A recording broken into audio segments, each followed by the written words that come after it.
Right now, I do have Sheriff Hobart Lewis. He is with us right now. And as I mentioned, we have not seen what we saw transpire in Asheville here in the upstate. Sheriff Lewis, thanks so much for joining us, and I really appreciate you taking some time this afternoon. And Sheriff, talk about what you guys have seen and why you think it's not happened to the extent we have seen here in the Greenville area. We saw protesting this weekend, but nothing like they've seen in Asheville. Well, I think the biggest reason is we really have a different group of protesters.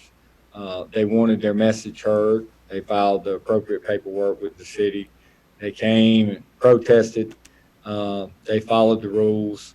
The only issue we had was the better part of the group that came in from outside and joined up with the protesters that stayed over and tried to create a little bit of a problem, but we had a large contingent of law enforcement. You had Greenville City and Greenville County together that were standing by and waiting to respond. So we had the appropriate number of officers present, and they did a great job. The Greenville City officers, that the bike patrol unit, absolutely just kept a line, stood firm, and communicated well with the protesters, told them, how far they could go and what we wanted them to do and what our expectations were. Our deputies here at the sheriff's office handled themselves very appropriately in a professional way. And again, I think everybody just kind of worked together. They wanted their message heard, and they had their opportunity, and most certainly followed the rules. And we also had a number of community organizers, really activists, local activists here, that kept those crowds under control. They really taught the people that were getting agitated, or they knew kind of who was supposed to be here maybe and who wasn't, as being part of their original group. So we absolutely thank them. And we had Tracy Fant, U.A. Thompson, Derek Coles, Bruce Wilson, Paul Guy was here. They really honestly worked with us and made some huge strides to keep people calm when they did get out of hand, and would actually point people out and say, hey, they're over here causing a problem, and we could remove them from the crowd. So it really kept it from getting out of hand. And Sheriff, this weekend we saw a couple of incidents. We saw the fight outside of Floor Field, and then of course we saw Sunday night what transpired there.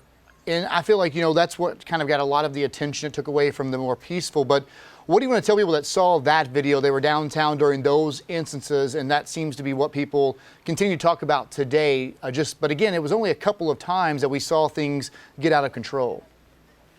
The first incident over by the Drive Stadium, myself and Chief Thompson were actually on scene right after that got initiated. And it was two people had joined into the group. They weren't part of the original protest, and started shouting some racial slurs. The crowd immediately really contained them. The city officers that were there got the guy that started the trouble, probably saved his life, to be quite honest, and got him out of that crowd and off to the side, where they handcuffed him right away and put him in a transport van and got him out, as well as another female that was with him. We reassembled everybody, and the protest continued.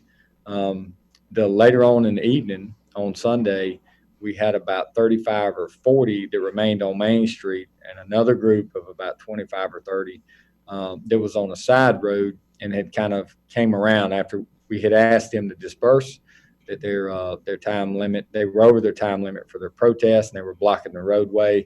We tried to negotiate with them. They formed a bit of a line all the way across Main Street from one business to the other. So we tried to talk to the activists that were there, the organizers that were there. Again, they were not really in a position to negotiate a whole lot. And at that time, we had field force there, and Greenville City's bike unit kind of held a line, and we were trying to force them back down to Falls Park because we had already opened traffic up behind us. And a lot of those folks were ones that added themselves after the protests had begun and were not part of the original group. And that kind of really had to make a decision to use some level of force to make them disperse. So that got a lot of attention. Sheriff Lewis, we kind of talked about a couple incidents that happened during the protest this weekend in downtown Greenville, but for the most part, we were seeing peaceful things happening. We know Greenville police arrested, I think, 15 people through all of this, mainly the Sunday night during that little outbreak we saw from outside agitators. So we got that behind us. That seems to be what the headlines were, but now it's about moving forward because it seems like these protests will continue. And it seems like this is the start of a dialogue. That's what these activists are wanting. That's what the community is wanting. And from the Greenville County Sheriff's Office standpoint, you are new to this position. We've seen some things happen in the past, but what are you wanting to bring to the Sheriff's Office and to the Greenville County community? I think what you said was extremely on point, that create dialogue. And we had that this weekend with me and Chief Thompson being able to walk out into the crowd and walk around and talk. It's, they have chants, they do, but it's hard to distinguish what their real issue is on a local level. We know nationally what they're protesting for sure, but we were able to meet several people, a lot of young people, as well as our local activists again, and they're willing to sit down with myself and Chief Thompson. It could involve some council people that want to engage with the community and have an opportunity to open that dialogue up and find out what the community, what their concerns are here locally, and also what our expectations are here in law enforcement in this area and what we expect from the citizens and why we do what we do. Again, to keep these things from happening, we're not going to agree on everything for sure, but we can have each other's input to understand how we got to where we are and how can we move forward. So I firmly believe it's not the size of the step, but it's the direction it's in, and we're ready to begin. And we want to start somewhere, and I think this is the appropriate time for sure to do it. And Sheriff, just from what you have seen from taking over, do you feel like there are areas that really do need improvement in Greenville County? What are you seeing as far as being, the leader of the Sheriff's Office? It's a big county. Can you admit that there are areas that really need to be worked on here, even in Greenville County? Not to the extent we've seen maybe in Minneapolis, but at least from what you deal with daily here in the county. Absolutely. Again, I don't think we communicate with our citizens like we should, or certainly enough.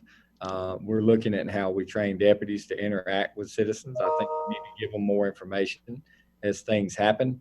If we're out on the scene and we do have to arrest somebody, we need to take a few minutes to explain to the family where they're going and what the process is and why they were arrested. We need to do a better job of interacting with the public on a non-response basis, of stopping and getting out and talking to our young people and getting more involved in this community. And we're ready to do that, and we're going to do it for sure. And I think once we find out what the community is really concerned about and they understand maybe a little bit of how we operate, I think we'll be good. Hey, Sheriff, well, thanks so much for taking some time out with us this afternoon. And